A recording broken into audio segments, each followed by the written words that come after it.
Coucou, un nouveau projet, une nouvelle technique. Ici, une carte en relief. Ça s'appelle aussi une carte éclipse. Pourquoi? Parce qu'elle s'éclipse un petit peu à l'intérieur de la carte. Je vais vous montrer comment ça va se passer, toutes les petites techniques. J'espère que ça va vous plaire. C'est une technique que vous pourrez utiliser pour plein de projets. Vous aurez des idées, vous pourrez mettre des prénoms, ça peut être une affiche, je sais pas. Allez-y, montrez-moi tout ce que vous avez décidé de faire avec cette technique. C'est vraiment quelque chose de super chouette. Je l'ai faite également avec du print and cut ici, une surélévation, des paillettes et ici vraiment un ton sur ton où on voit un petit peu le relief. Le fait que le papier a été imprimé sur du blanc, et ben le côté est blanc et ça donne ce petit effet un petit peu où on revoit un peu plus le contour. Donc c'est toutes sortes d'idées, soit un papier dans la masse où on voit pas et c'est comme un petit peu secret et ça se fusionne à votre papier de base. Et sinon c'est comme ça. Sans plus tarder, je vous montre comment je m'y suis prise.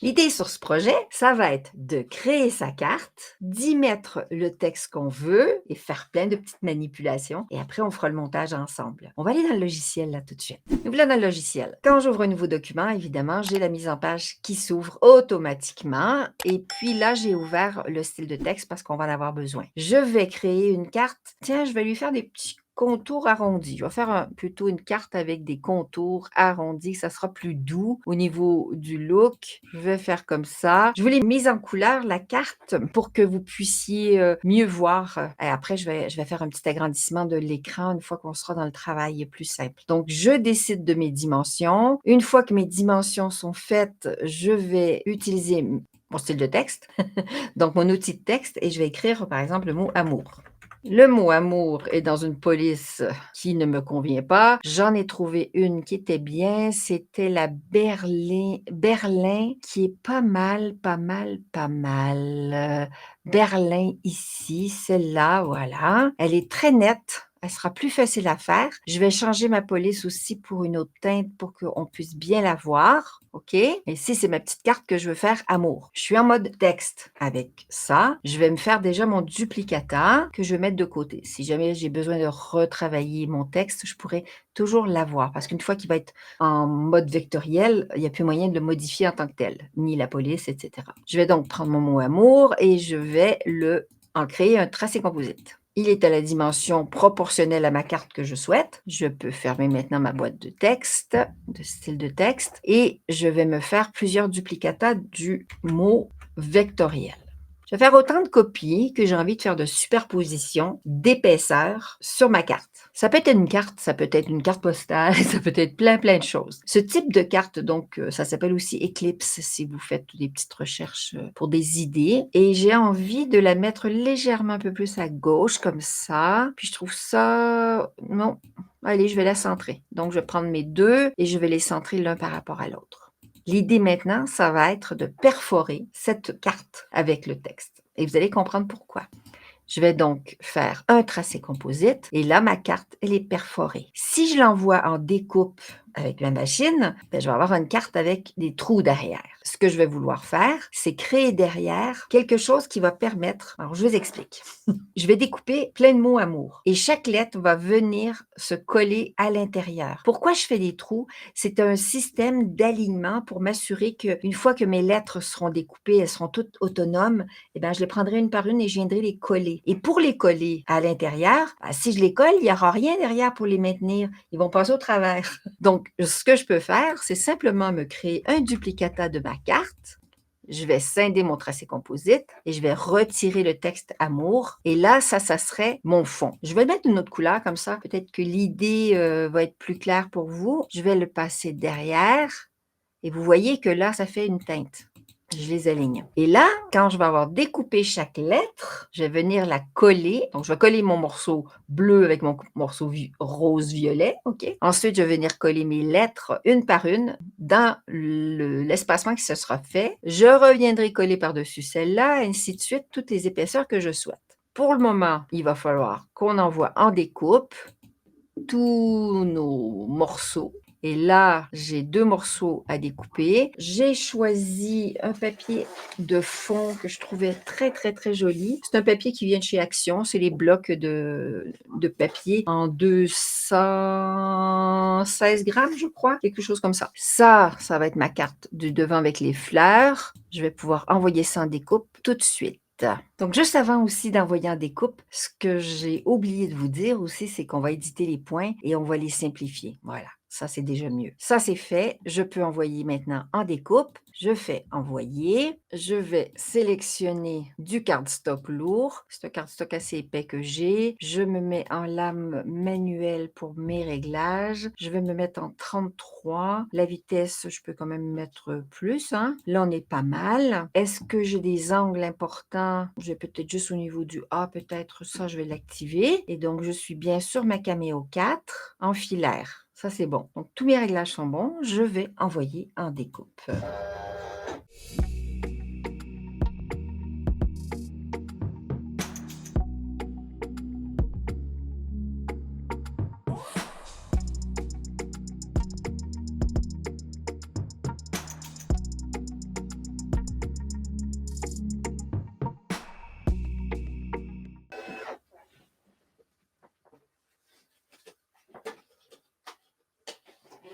Évidemment, comme vous avez vu, j'ai vérifié si la découpe s'était bien faite. Je connais pas mal mon produit, je sais l'épaisseur, la force, etc. qu'il faut mettre. Ça, il faut se fier à mes autres vidéos où je vous explique un petit peu comment tout faire. Et on va sortir notre tapis. Et j'ai mon carton qui est tout découpé. Alors, il y a un petit truc important, c'est que j'ai mon petit morceau. Je ne sais pas si je vais vous le montrer. Hop, je vous montre. Il y a le petit morceau intérieur du A et puis il y a le haut aussi qu'il faudra récupérer correctement. OK? Donc, ce que je vais faire, je vais finir juste de vous montrer ça, mes lettres. Donc, il faut bien garder l'intérieur du haut et du A. Et les autres lettres, ben, on peut les conserver pour un autre projet parce que c'est super joli, vous voyez? Les petites fleurs et tout ça. Donc, ça, je me le conserve. Je vais enlever mon papier. Hop! Et je vais installer maintenant un autre papier pour faire l'arrière de mon texte, vous savez. Donc, ce que je vous ai expliqué, c'est que ça faisait des trous, OK? Je vais venir installer une autre couleur de lettres que je vais superposer en plusieurs couches. Donc, ça, c'est fait. On va faire maintenant le papier de couleur contrastée que je vais envoyer aussi. Ben, pas contrasté, mais le papier arrière pour venir coller derrière cette page. Alors, je retourne dans mon écran design. Voilà, je vous montre. Je suis dans le design. C'est ma partie violette maintenant que je vais découper. Je n'ai pas besoin de le faire dans un papier cartonné aussi épais. Je pense que mon Clairefontaine 160 grammes va être parfait et c'est ce que je vais faire. Et mes réglages, évidemment, vont changer parce que mon Clairefontaine, je le mets en 27.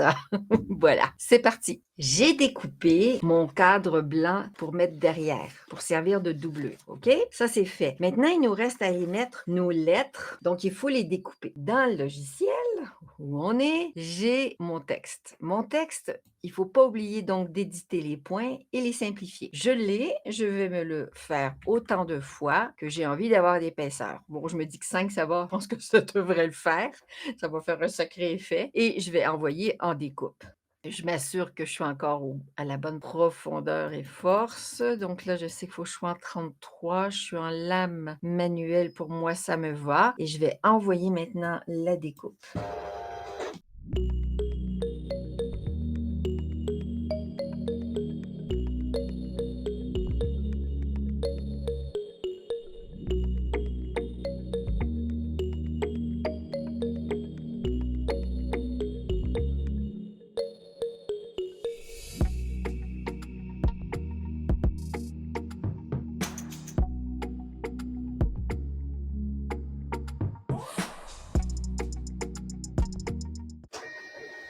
On va aller voir la découpe, comment s'est passée et je vous montre le montage. La découpe s'est super bien passée, comme d'habitude. Je vais vous en montrer un petit exemple là, tout de suite ici. Vous voyez, moi j'ai mon petit A qui est super beau. Je vais maintenant vous le montrer en direct. On va faire le montage ensemble de notre carte.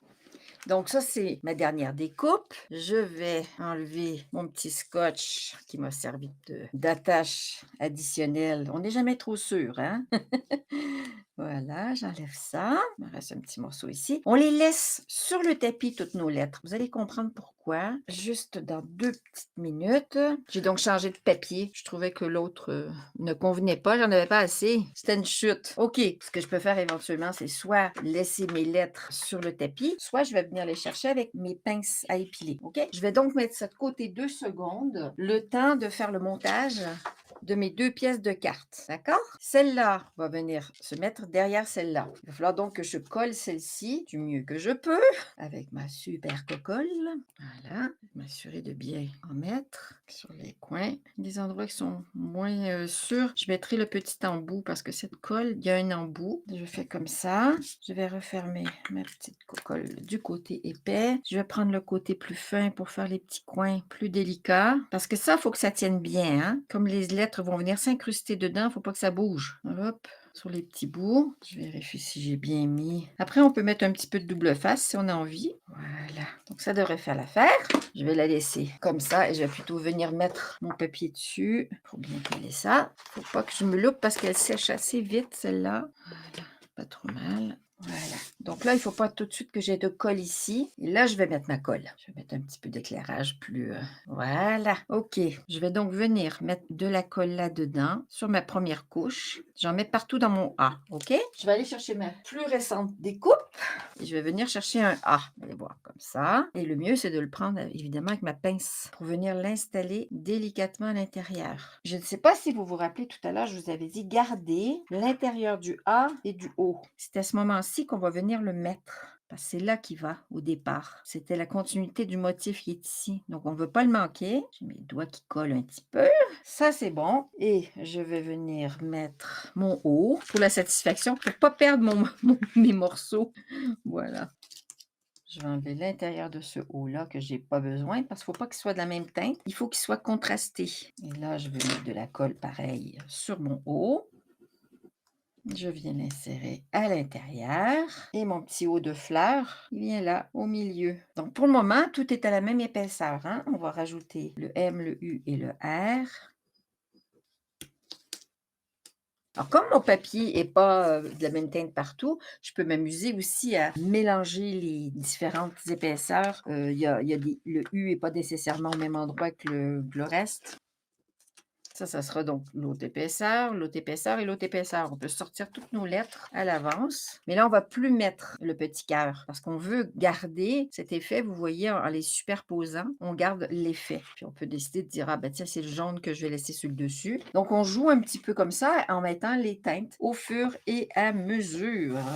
Bon, ben on est en phase finale. Il me reste encore 2 petits R à coller ici. Remets encore de la petite colle. Donc, je vous ai épargné tout le temps que j'ai passé à faire le montage. Évidemment, je colle. Je pourrais même décaler les différentes couches pour faire un petit effet 3D aussi, un peu plus marqué, un petit peu genre décalage, contour. Et voilà mon dernier R. Donc, c'est pas trop mal. Je suis assez contente de moi. Je trouve ça trop mignon. Je pourrais m'amuser à mettre ça en genre de Où est Charlie? Pour le revoir. Il faut que ça soit un petit peu décalé pour pas que ça semble rentrer. Parce que là, si je le mets comme ça fait la même chose. Donc, ça fait presque, faudrait presque que je les colle. Donc, je peux m'amuser à faire ça ou je peux m'en resservir évidemment ailleurs ou même sur l'envers. Pourquoi pas aller coller le mot amour derrière, mais d'une manière plus originale. Ça pourrait être super rigolo. Enfin, les idées, ça nous manque pas, on le sait, hein? On est toutes accros et tous accros à la créativité. Et voilà, voilà. Et bien là-dessus, je vous laisse et je vous envoie plein d'amour. Alors, est-ce que cette technique vous a plu? J'adore les fleurs, j'adore le rose, j'adore toutes les teintes. À vrai dire, j'aime tout. Chaque technique que je utilise, que je fais avec Silhouette Studio, avec l'une de mes machines, j'ai toujours un plaisir immense à vous le partager. Si cette vidéo vous a plu, comme d'habitude, faites-moi un bon petit pouce, ça fait toujours plaisir à voir, à vous abonner, à activer la petite cloche pour être tenu au courant des prochains tutos et vidéos. D'ici à la prochaine, je vous fais plein de gros bisous et je vous souhaite une belle continuation créative. Ciao, ciao!